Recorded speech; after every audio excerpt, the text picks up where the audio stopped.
आप सबका हमारे चैनल BMC जो कि BE का ही एक पार्ट है में स्वागत है। हमारे चैनल से ज़्यादा लाभ लेने के लिए इसे सब्सक्राइब करना ना भूलें और नए वीडियो के नोटिफिकेशंस प्राप्त करने के लिए बेल आइकन दबाना भी ना भूलें। क्लास 8 में आज हम चैप्टर 3 अंडरस्टैंडिंग द क्वाड्रिलेटरल्स चतुर्भुजों को समझना ये चैप्टर शुरू करेंगे। तो चतुर्भुजों को समझने के लिए सबसे पहले हमें बहुभुजों की जानकारी होनी चाहिए। बहुभुज यानी कि पॉलीगन्स।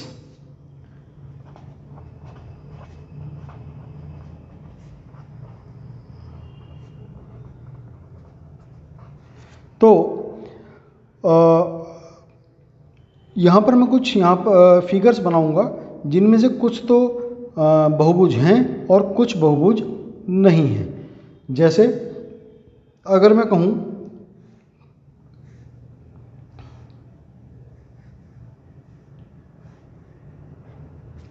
ये एक मैंने आकृति बनाई, यहाँ पर फिगर बनाई, तो क्या ये बहुभुज है? तो डेफिनेटली ये एक बहुभुज है। और अगर मैं कहूँ कि अगर मैंने ये एक आकृति बनाई तो ये बहुभुज नहीं है। तो यहाँ से हमें एक संकेत मिलता है कि बहुभुज क्या हो सकता है। बहुभुज का मतलब जो आकृति सिंपल स्ट्रेट लाइंस के द्वारा घिरी हुई हो और जो बंद हो, मतलब सारे के सारे जो लाइंस के कॉर्नर्स हैं वो सब आपस में मिले हुए हों।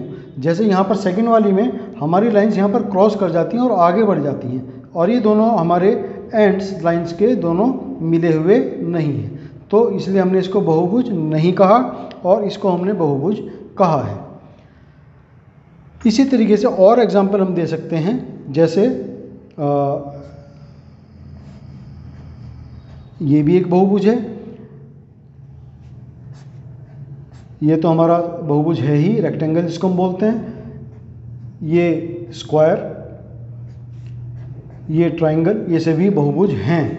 और अगर मैं आपसे कहने लगूं कि ये वाली जो फिगर मैं बना रहा हूँ यहाँ पर, ये क्या एक बहुभुज है? तो हम कहेंगे नहीं, ये बहुभुज नहीं है। क्यों? क्योंकि लाइनें यहाँ पर इंटरसेक्ट करती हैं, दूसरी लाइन को इंटरसेक्ट करती हैं इस पॉइंट पर। तो बहुभुज में, पॉलीगन्स में कोई भी लाइन इंटरसेक्ट करके नहीं जानी चाहिए। जैसे यहाँ पर भी इंटरसेक्ट कर रही थी इस पॉइंट पर, तो और यहाँ पर भी है। लेकिन बाकी जो हमने फिगर्स बनाई हैं उनमें कहीं इंटरसेक्ट नहीं करती। उनके एंड्स आपस में यहाँ पर मिल जाते हैं लेकिन इंटरसेक्ट करके आगे नहीं बढ़ते। अगर ये आगे ऐसे चला जाता तो ये भी बहुभुज ना होता। और अगर मान लिया ये जो हमारी लाइंस हैं ये किसी पॉइंट पर ना मिलें अगर, तो भी ये बहुभुज नहीं होता, क्योंकि यहाँ पर ये एंड्स दोनों ओपन स्थिति में रह गए, तो ये भी बहुभुज नहीं हुआ। बहुभुज के लिए बंद होना जरूरी है। अगर मैं इसको यहाँ मिला देता हूँ तो अब ये एक बहुभुज बन जाएगा, लेकिन उस कंडीशन में बहुभुज ये नहीं था। अब इसके बाद में बारी आती है कि बहुभुजों का नामकरण हम कैसे करते हैं या उनका क्लासिफिकेशन क्या हो सकता है। तो बहुभुजों का जो क्लासिफिकेशन हम करते हैं वो उनकी नंबर ऑफ लाइंस, या जिनको हम साइड्स बोल सकते हैं उसकी बहुभुज की, पॉलीगन्स की, तो नंबर ऑफ साइड्स या नंबर ऑफ एंगल्स के बेस पर उनका हम क्लासिफिकेशन करते हैं। जैसे अगर किसी पॉलीगन में 3 साइड्स या 3 वर्टिसेस हों, शीर्ष 3 हों और 3 उसकी भुजाएं हों, तो हम उसको त्रिभुज कह सकते हैं, ट्रायंगल। 4 साइड और 4 ही वर्टिसेस हों तो क्वाड्रिलेटरल। 5 साइड और 5 वर्टिसेस हों तो पेंटागन। उसी तरीके से हम उसको हेक्सागन, या इसी हिसाब से उनके नाम हम रखते चले जा सकते हैं। जितनी साइड्स होंगी उसी के बेस पर हम नाम रखेंगे। हेक्सागन हो गया, हेप्टागन हो गया, ऑक्टागन हो गया, नोनागन हो गया और डेकागन हो गया। हिंदी में अगर कहें तो त्रिभुज, चतुर्भुज, पंचभुज, षडभुज यानी कि 6 भुजाएं, सप्तभुज, अष्टभुज, नवभुज और 10 भुज। जैसे जैसे भुजाएं होंगी या एंगल्स होंगे तो उसके बेस पर हम उनके नाम रख सकते हैं, उनका क्लासिफिकेशन कर सकते हैं। तो अब बात आती है डायगोनल्स की।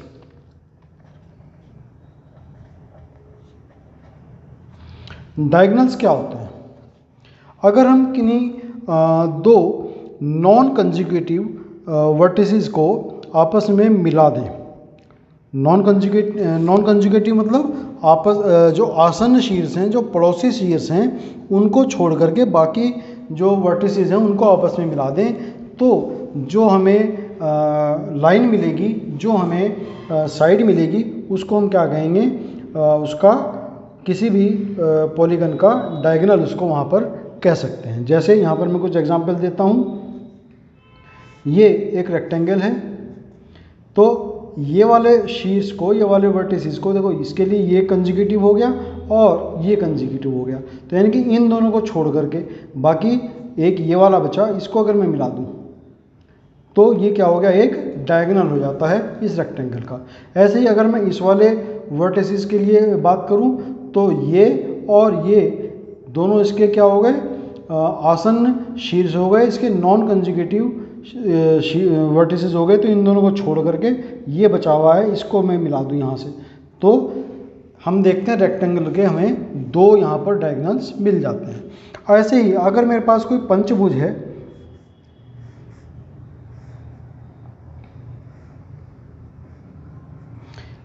एक दो तीन चार पाँच, ये पंचभुज है, तो इसके डायगोनल्स क्या होंगे? देखो, इस वाले वर्टिसेस के लिए ये छोड़ देंगे और ये छोड़ देंगे, ये दोनों क्या हैं? इसके पड़ोसी शीर्ष हो गए, इन दोनों को हमें छोड़ देना है, तो बाकी के बचे दो, एक ये वाला और एक ये वाला, इन दोनों को मिला देंगे हम।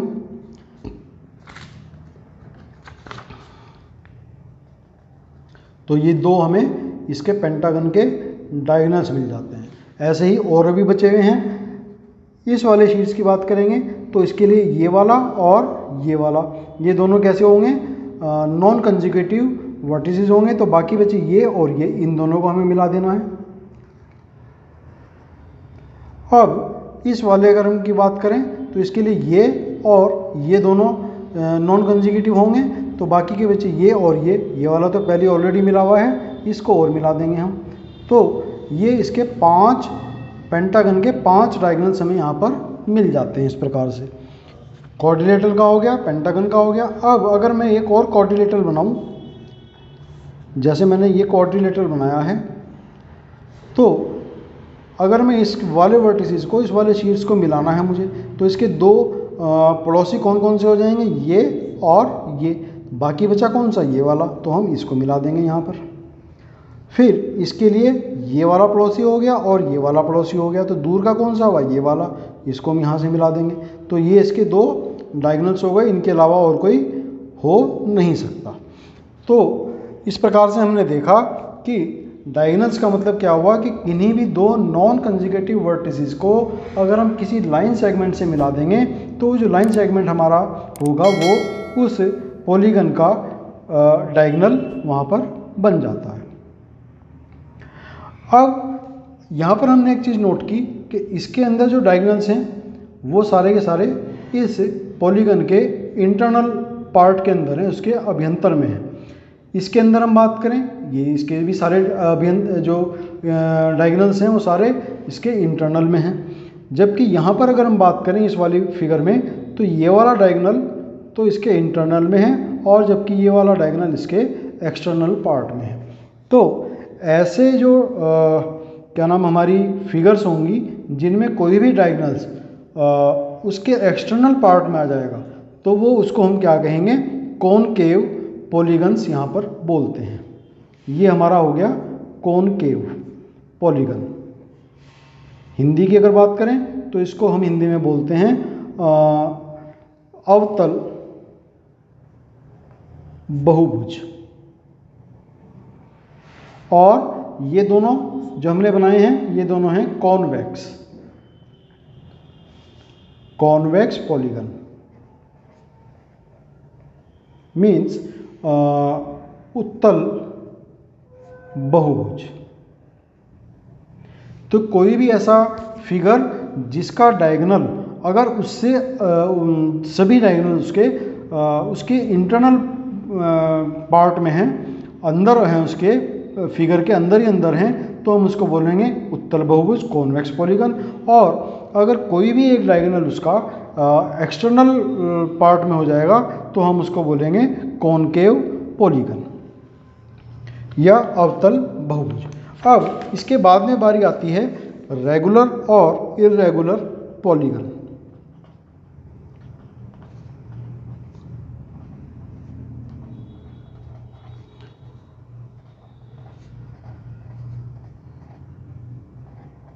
रेगुलर मीन्स सम या विषम बहुभुज। सम बहुभुज क्या होगा?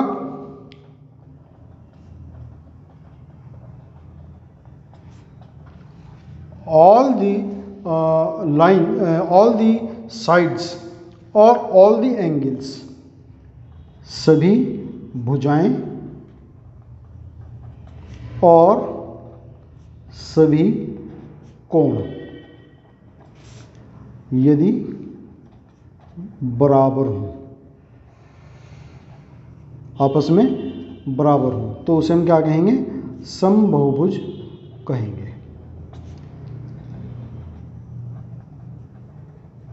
All the line segments means all the sides and all the angles are respectively equal to each other, then it is a regular polygon. And if sides are not equal or angles are not equal to each other, then it is a irregular और विषम बहुभुज, जिसको हम कह सकते हैं, वो हो जाता है। जैसे एग्जाम्पल अगर देंगे समबहुभुज का, तो ये हो गया हमारा समबाहु त्रिभुज। ये वाली साइड, ये वाली साइड, ये वाली, तीनों साइड्स इक्वल हैं, ये एंगल इसके इक्वल है, तीनों एंगल 60 डिग्री के हैं, तो हम इसको बोलते हैं समबाहु त्रिभुज, इक्विलैटरल।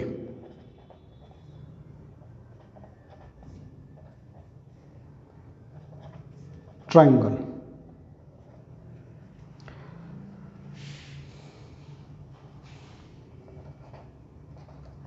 उसी तरीके से स्क्वायर, चारों साइड्स आपस में इक्वल होती हैं, चारों एंगल आपस में इक्वल होते हैं, 90 डिग्री के होते हैं, तो ये भी क्या नाम, एक रेगुलर पॉलीगन हो गया। तो ये हमारी जो हमने यहाँ पर बनाए, ये सब हमारे रेगुलर पॉलीगन्स हैं। इसके अलावा भी और हो सकते हैं, जैसे पेंटागन भी हो सकता है, जिसको हम सम पंचभुज भी बोलते हैं, या सम षटभुज भी, यानी कि हमारा हेक्सागन भी इक्विलैटरल रेगुलर पॉलीगन यहाँ पर हो सकता है। अब अगर हम बात करें कि रेक्टेंगल क्या है, तो rectangle is a irregular polygon. क्यों? क्योंकि इसकी साइड्स जो हैं इक्वल नहीं है। आमने सामने की साइड्स इक्वल हैं, ये साइड इसके इक्वल है और ये वाली साइड इसके इक्वल है, एंगल्स चारों इक्वल हैं इसके, तो ये इक्वी एंगुलर तो है बट इक्विलैटरल नहीं है, तो ये भी क्या हो गया, हमारा इर्रेगुलर पॉलीगन हो जाएगा। तो ऐसा एक चतुर्भुज जिसकी भुजाएं तो समान होती हैं, समभुज तो होता है वो, लेकिन समकोणिक नहीं होता, तो वो उसको हम कहते हैं सम चतुर्भुज। अब इसके बाद में बात आती है कोण योग गुणधर्म की। कोण योग गुणधर्म मीन्स एंगल सम प्रॉपर्टी। तो एंगल सम प्रॉपर्टी क्या हुई? कोई भी क्वाड्रिलेटरल हो तो उसके जो एंगल्स होंगे, 4 एंगल होते हैं, उन सब का जो सम होगा वो कितना होता है? 360 डिग्री होता है। जैसे हमने पहले पढ़ा है कि अगर कोई ट्रायंगल है तो उसके तीनों सम्स का जो तीनों एंगल्स का जो सम होता है, angle A plus angle B plus angle C, हमें पता है कितना होता है? 180 डिग्री। उसी तरह से अगर कोई भी क्वाड्रिलेटरल हमारे पास है, A B C and D, तो angle A plus angle B plus angle C plus angle D, इन सब का सम होता है 360 डिग्री। तो ये हम प्रूव कैसे कर सकते हैं इसमें हम कोई भी एक डायगोनल ड्रॉ कर दें अगर, तो हम देखते हैं कि ये क्वाड्रिलेटरल हमारा दो ट्राइंगल्स में डिवाइड हो जाता है। एक ट्राइंगल ए बी सी है और दूसरा ट्राइंगल बन जाता है यहाँ पर ए डी सी। तो ट्राइंगल ए बी सी के जो एंगल्स हैं, angle A plus angle B plus angle C, और एंगल ए डी सी के जो ट्राइंगल ए डी सी के जो एंगल्स हैं वो angle A plus angle C plus angle D, ये भी 180 हो गया और ये भी 180 हो गया। और अगर हम इनको आपस में ऐड कर दें तो angle A plus angle A बड़ा एंगल ए बन जाएगा ये। उसी तरीके से एंगल बी और एंगल सी प्लस ये वाला एंगल सी इसमें ये है और ये वाला एंगल सी, तो बन जाएगा ये पूरा ये वाला angle C plus angle D, 180 plus 180 360 degree. तो इस प्रकार से हमने देखा कि किसी भी क्वाड्रिलेटरल में जो जितने भी एंगल्स हैं, 4 एंगल्स होते हैं उसके, तो सबका सम कितना होता है 360 डिग्री होता है। वो चाहे क्वाड्रिलेटरल हमारा कॉन्वेक्स हो, अवतल हो, या कॉनकेव हो, उत्तल हो, उस बात से कोई फर्क नहीं पड़ेगा। हमारा जो है वो एक क्वाड्रिलेटरल होना चाहिए। तो अगर ऐसा है तो उसके जो एंगल्स होंगे उनका सम 360 डिग्री होता है। अब हम एक्सरसाइज 3.1 यहाँ पर स्टार्ट करते हैं। एक्सरसाइज 3.1 में क्वेश्चन नंबर 1 है। यहाँ पर हमें कुछ फिगर्स दी गई हैं क्वेश्चन नंबर 1 में, और उनका हमें जो है क्लासिफिकेशन करना है निम्नलिखित के बेस पर। तो फर्स्ट हमारी जो फिगर है ये फिगर है, तो हमें फिगर बताना है कि क्या क्या है। क्या ये एक साधारण वक्र है, सिंपल कर्व है, तो ये है सिंपल कर्व फर्स्ट, यानी कि हमारी हो गई है। क्या ये एक साधारण बंद वक्र है, सिंपल क्लोज्ड कर्व है, तो ये भी है सिंपल क्लोज्ड कर्व ये है, तो ये सेकंड भी हो गया। फिर थर्ड, क्या ये एक पॉलीगन है, बहुभुज है, तो हाँ पॉलीगन तो है ही इसमें, तो ये इसके थर्ड में भी आ जाता है, ये पॉलीगन भी है। चलो मैं नाम ही लिख देता हूँ सीधे, ऐसे नहीं करके। ये साधारण वक्र यानी कि क्लोज्ड सिंपल कर्व ये हो गया। सेकंड है साधारण बंद वक्र, ये भी है, ये सिंपल क्लोज्ड कर्व भी है ये। तीसरे, ये एक बहुभुज यानी कि पॉलीगन भी है। चौथे,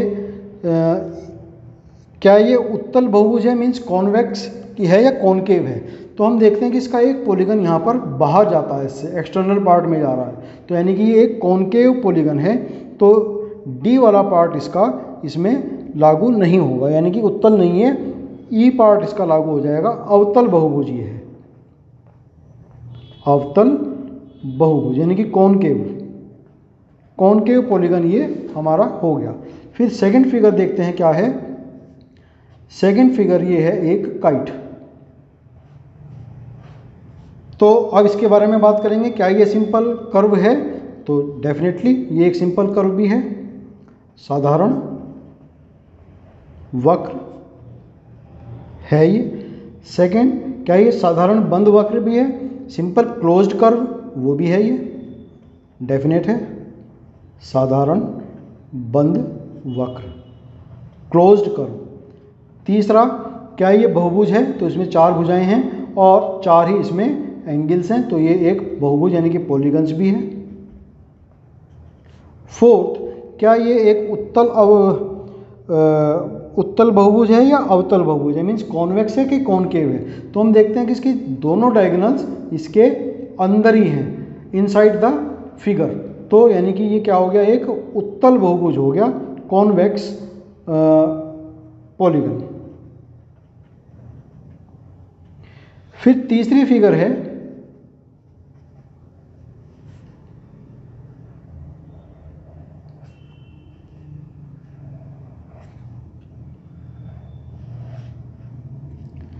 तीसरी फिगर जो हमारी है ये एक एलिप्स यहाँ पर बने हैं दो, तो क्या ये साधारण वक्र है? नहीं। क्या ये साधारण बंद वक्र है? क्या ये सिंपल क्लोज्ड कर्व? ये वो भी नहीं है। ये क्या ये एक पॉलीगन है? नहीं, पॉलीगन भी नहीं है। ये क्या ये उत्तल बहुभुज है? जब पॉलीगन नहीं है तो उत्तल या अवतल होने का तो कोई मतलब ही नहीं है, तो यानी कि ये इसमें से कुछ भी नहीं है।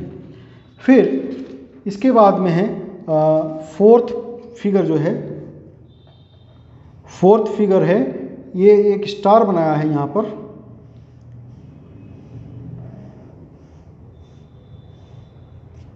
तो क्या ये सिंपल कर्व है? नहीं, सिंपल कर्व भी नहीं है ये। क्या ये सिंपल क्लोज्ड कर्व है? वो भी नहीं है। ये बहुभुज पॉलीगन्स भी नहीं है, और जब पॉलीगन नहीं है तो कॉनकेव या कॉन्वेक्स पॉलीगन होने का तो मतलब ही इसमें नहीं बनता।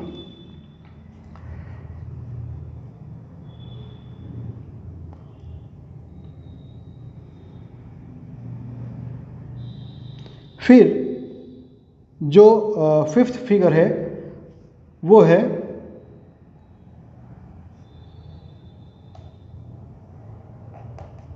ये वाली फिगर है।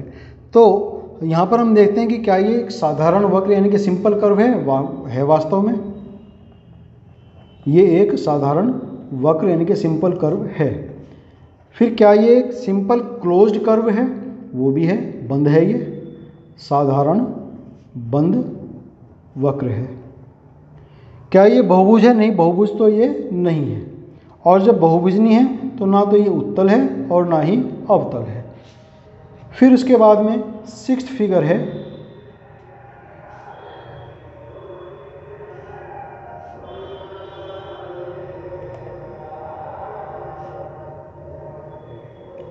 इसके बारे में बात करनी है। तो क्या ये साधारण वक्र है, सिंपल कर्व? बिल्कुल है।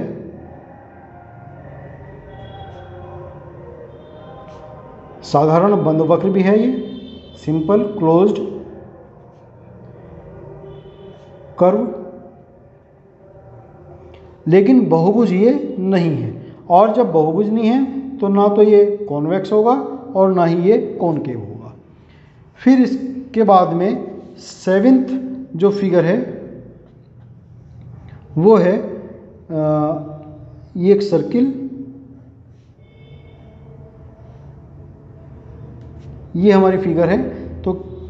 तो अगर हम इसकी बात करेंगे तो ये सिंपल कर्व तो है,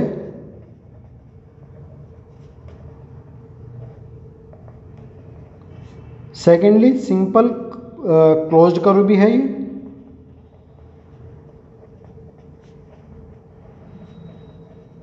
लेकिन बहुभुज नहीं है, कॉनकेव या कॉन्वेक्स पॉलीगन भी ये नहीं है। फिर इसके बाद में एट्थ फिगर है,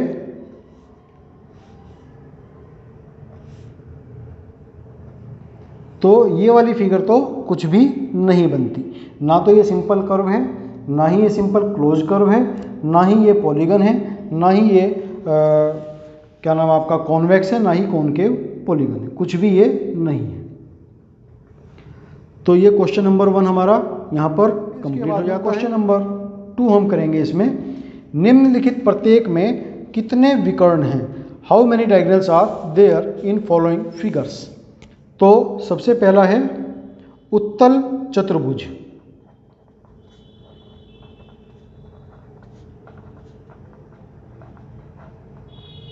कॉन्वेक्स क्वाड्रिलेटरल। तो कॉन्वेक्स क्वाड्रिलेटरल के दो हमने डायगोनल्स बताए थे, 2 डायगोनल्स होते हैं, हम ड्रॉ करके भी देख सकते हैं। ये है, और एक डायगोनल इसका ये होगा और एक डायगोनल इसका ये बन जाएगा। डायगोनल मीन्स के जो हमारे वर्टिसेस हैं उनमें नॉन कंजुगेटिव वर्टिसेस को छोड़ते हुए बाकी वर्टिसेस को आपस में मिला दिया जाता है।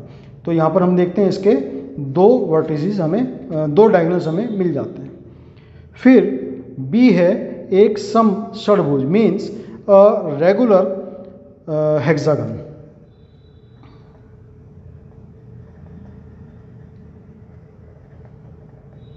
रेगुलर हेक्सागन में कितनी साइड्स होती हैं? 6 साइड होंगी, सभी साइड्स आपस में इक्वल होंगी। तो ये हमारा हो गया एक रेगुलर हेक्सागन। अब इसमें देखेंगे इसके डायगोनल्स कितने बनते हैं।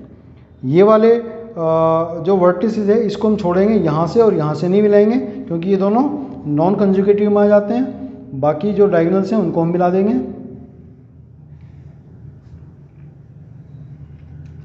अब इस वाले को देखते हैं, इसके लिए इसको छोड़ेंगे और इसको छोड़ेंगे, बाकी को हम मिला देंगे। 1 2 3 4 5 6 बन गए। फिर इसके बाद इसको देखेंगे तो इसको और इसको छोड़ करके बाकी से मिलाएंगे। यहाँ पे मिला हुआ है ही ऑलरेडी 7 और ये 8। फिर इसको देखेंगे, इसको और इसको छोड़ेंगे तो 1 ये 2 मिला हुआ है ही, तीसरा यहाँ से और मिलना है, 9 हो गए। अब इस वाले को देखेंगे, इसको छोड़ देंगे और इसको छोड़ देंगे, बाकी से मिलेंगे, यहाँ मिला हुआ, यहाँ मिला हुआ, इस वाले से और मिलाना, ये मिला हुआ है ऑलरेडी। तो 9 डायगोनल्स यहाँ पर इसके हमें मिल जाते हैं। तो एक रेगुलर हेक्सागन के 9 डायगोनल्स बनते हैं। फिर नेक्स्ट जो है सी, एक ट्रायंगल। तो हम कोई भी ट्रायंगल बना लें उसका कोई डायगोनल बन ही नहीं पाएगा क्योंकि सभी वर्टिसेस उसके कंजुगेटिव वर्टिसेस आते हैं। मान लिया इसकी मैं बात करूं तो ये दोनों वर्टिसेस इसके कंजुगेटिव हैं, इसकी बात करूं तो ये दोनों कंजुगेटिव हैं, इसकी बात करें तो ये, तो यानी कि इसके लिए 0 डायगोनल्स इसके होते हैं।